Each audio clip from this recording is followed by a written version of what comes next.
Everyone, it's me, Jenna Ryan, and I just got back from the gym, so don't look at me right now. But I'm just here to tell you, I want to talk to you about boundaries, and I want to talk to you about people that don't have boundaries. People that don't have boundaries take the blame for everything. It's very interesting to see and to remember from back in the time when I didn't have any boundaries and how I would take the blame for everything. And also people that I know that don't have any boundaries, they take blame for everything. And here's how it sounds. It sounds something like this. I really would like for my significant other to do A, okay? But I threw a tantrum, so I understand that they didn't do A. I really need my boyfriend to pick up the phone and call me every once in a while so that I'm not always the one to make all the plans. But I understand that's just the way he is. That's just how he does things. He must be on the spectrum. That's why he doesn't ever call me. Or I have a best friend and she does not text me back for days. I understand that's just the way that she is. Okay. These are the ways that people that do not have boundaries make excuses for people who are walking on them, or make excuses rather than setting a boundary.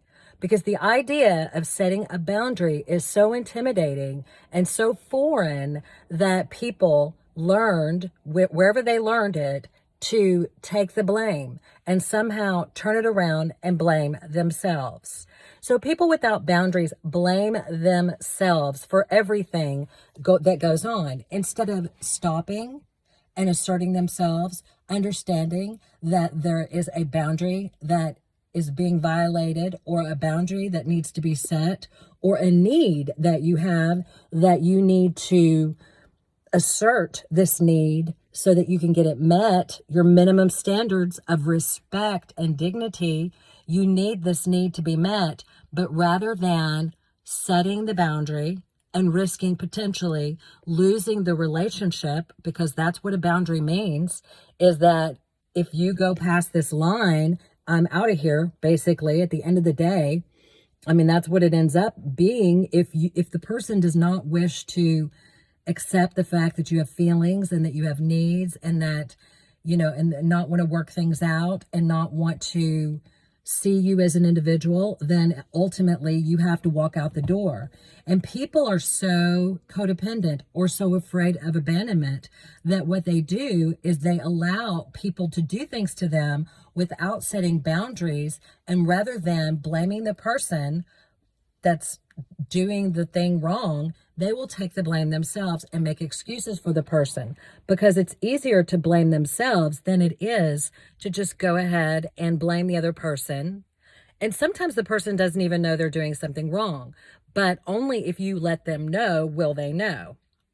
Someone who is loving that you don't have any needs, that you don't have any boundaries, is not necessarily going to willingly sit back and allow you to set boundaries. They're going to happily allow you to take the blame for everything.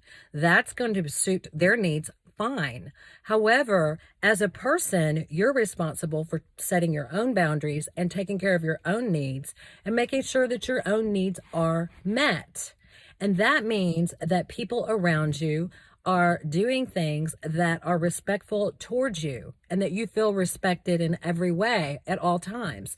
And if not, you're capable, more than happy, more than willing, ready to set a boundary, to set a flexible boundary, to set a boundary in kindness, to set a boundary with empathy, but to set a definite line that says, this is me, this is you, this is what I need.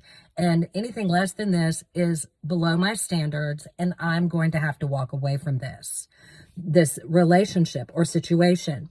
So I'm talking about also boundaries. There's boundaries that you need for everything, but I'm just talking about normal communication boundaries. Like, how you want to be treated, your minimum standard.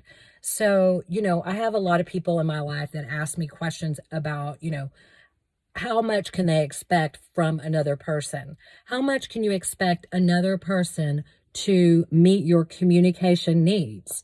So if you have a friend, lover, boyfriend, girlfriend, husband, wife, how much can you expect them to be responsive to you? Let's say you send a text.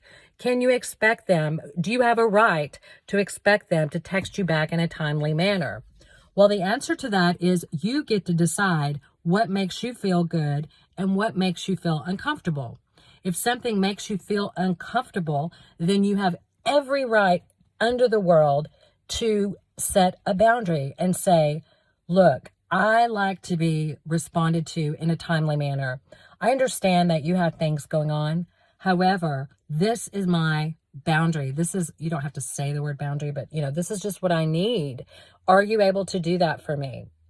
Because if you're not, then I am going to have to, quit calling you or, not put as much stock in this relationship or whatever.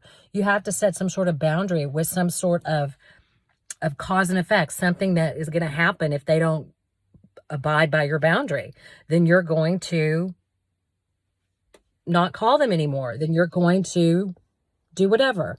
You have a right to set a boundary against people doing things to you, but you also have a right to set a boundary for people doing things. So if people are not doing what you want, you have a right to create your own decision, make your own decision, create your own line in the sand and say, this is what I want. This is exactly what I want.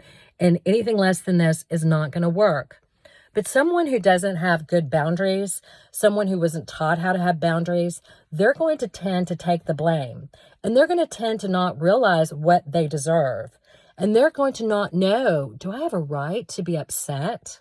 In fact, someone without boundaries is going to be very upset because their only means of protecting themselves is one thing, and that is anger.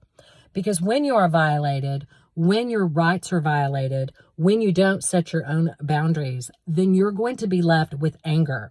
Because anger is a message. It's a message that says that we are being violated.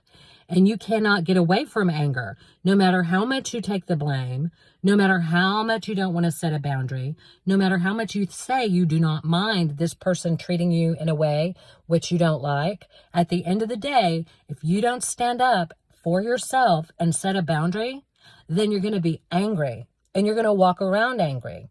And then when you're angry, you're going to lash out. You're going to lash out. You're going to explode. You're going to react. And what does that do? Guess what? When you react to something that someone is doing to you or not doing for you that you need, or they're doing something to you, and instead of you react out of just pure humanity, your emotions, you can't help it. You're going to explode. You're going to react. You're going to react when someone is hurting you. Eventually it's going to come out. It may not even come out to that person. It may come out to the neighbor, to the dog, to somebody at work, to the cashier, to the clerk, to anything. It could come out in all sorts of ways that are funky because you're not making the person in your life that you love, that you care about, hold to your standards, and you're not sharing your concerns, and you're too afraid of being abandoned or too afraid to walk away to set your standards and to say, here is my line. And then at the end of the day, being willing, more than willing, to walk away from anyone or any situation that doesn't honor you in every way, shape, and form. So it's a lot easier to take the blame. It's a lot easier. Children are programmed to blame themselves when their parents are bad to them. Our minds are set up as children to just take the blame as a child. So if a child's parents get divorced, the child blames itself. So that's all childish thinking. If you are now an adult and you're not setting boundaries and you are blaming yourself and taking the blame, it's easier to take the blame. If you're reacting, it makes everybody happy. You're holding up all of the relationship if you're reacting. So let's say you want your spouse, your husband, to call you whenever they're going to be late for work, home from work. So you want your spouse to call you. So instead of telling your spouse that that's what you want and you really need that, and setting a boundary and saying, I really need this, this is something I need, instead you make excuses and then you react to something else, or you blow up, or you just, and then what do? You blame yourself. You get to blame, whenever you blow up and whenever you react, you get to blame yourself. Wah! You don't have to set any boundaries. You get to stay a doormat. Cheers. That's not something you want to stay. It's difficult to learn to set boundaries. It's difficult to realize what you need. It's difficult to answer the call of your heart, to set boundaries and differentiate yourself, set your standards high, and walk away from anyone who is unwilling to treat you with respect that you deserve. It's easier to take the blame. It's easier to react and take all the blame, because if you react and you blow off the handle, then you're going to look like the crazy one. And then all of the attention gets away from the behavior that you're upset about and onto you. And you effectively take the blame all to yourself. And that's not what I want you to do. And that's not what we're here on this planet to do. And that's not what healthy people do. And what you have to do is learn to set boundaries and learn what is yours and what isn't yours, and learn when you're being provoked, and learn what your feelings mean. And whenever you're upset, learning why you're upset, and start questioning, why am I feeling upset? What has happened here? What boundaries have been crossed? Because generally speaking, anger shows you that there has been a boundary violation. And so what are your boundaries? What are your minimum standards of requirements for how people are to communicate with you? You have to have boundaries against things and boundaries for things that you require. You are allowed to set your own boundaries. You matter, and you have a right to do all of these things, and you must do it immediately because you deserve it, and life is too short. And it's so much better when you have boundaries and you're able to walk away if necessary, and you're able to be in a relationship where you are respected and loved and valued. So much better when you stop taking the blame and start setting boundaries. I'm Jenna Ryan. This is Self Love You. Thank you so much for listening. Until next time, I will talk to you soon.